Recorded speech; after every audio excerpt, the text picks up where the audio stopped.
मंडळी, मी माऊ. चित्र बघून लागलीये ना भूक. मला तर बाबा कधीचीच भूक लागलीये. आज आमच्या घरी बाप्पाची पूजा आहे ना.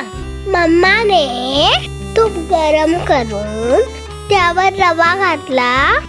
तो छान खमंग परतून घेतला.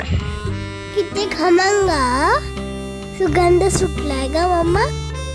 त्यात साखर, मीठ, ड्रायफ्रूट, तुळशीची पानं टाकून त्यावर दूध घातलं. मिक्स करून तिच्यावर झाकण ठेवून मम्माने शिरा छान शिजवून घेतला.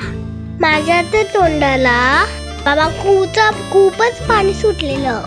पण मम्मा म्हणाली खाऊ आधी बाप्पाला आणि मग माझ्या माऊला.